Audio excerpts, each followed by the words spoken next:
We all know the struggle of seeing one fourth or one half of your information inside a Microsoft Excel box.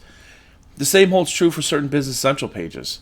We as users wanted to see more of the data we needed, and Microsoft heard our cries because in Business Central you can modify columns to suit your needs. Modifying columns in Business Central. So we've all seen the issue where you're looking at information on your page.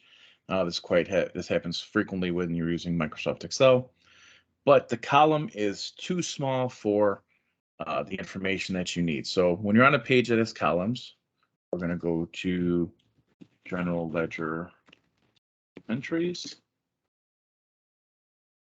All right, we're going to go to this page, and well, none of these are showing too small, but if they were, all you would really need to do is just click on the column, kind of just like when you're in Microsoft Excel. And that's the beauty of using Business Central. A lot of the features and functionality and the way things look transfer between Microsoft's popular softwares.